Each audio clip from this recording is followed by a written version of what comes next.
وإذ قالت الملائكة يا مريم إن الله اصطفاك وطهرك واصطفاك على نساء العالمين. قال ألم أقل لك إنك لن تستطيع معي صبرا.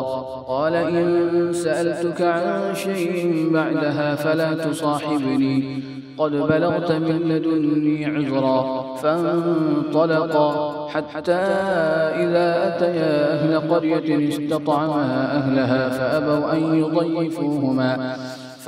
أن يضيفوهما فوجدا فيها جدارا يريد أن ينقض فأقامه. قال لو شئت لاتخذت عليه أجرا. قال هذا فراق بيني وبينك، سأنبئك بتأويل ما لم تستطع عليه صبرا. أما السفينة فكانت لمساكين يعملون في البحر فأردت أن أعيبها وكان وراءهم ملك يأخذ كل سفينة غصبا.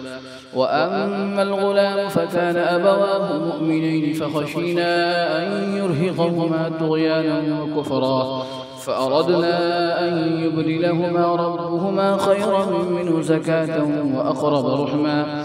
وأما الجدار فكان لغلامين يتيمين في المدينة وكان تحته كنز لهما وكان أبوهما صالحا، فأراد ربك أن يبلغا أشدهما ويستخرجا كنزهما رحمة من ربك وما فعلته عن أمري، ذلك تأويل ما لم تستطع عليه صبرا.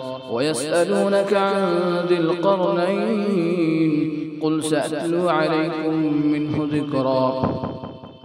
إنا مكنا له في الأرض وآتيناه من كل شيء سببا، فأتبع سببا حتى إذا بلغ مغرب الشمس وجدها تغرو في عين حمئة ووجد عندها قوما.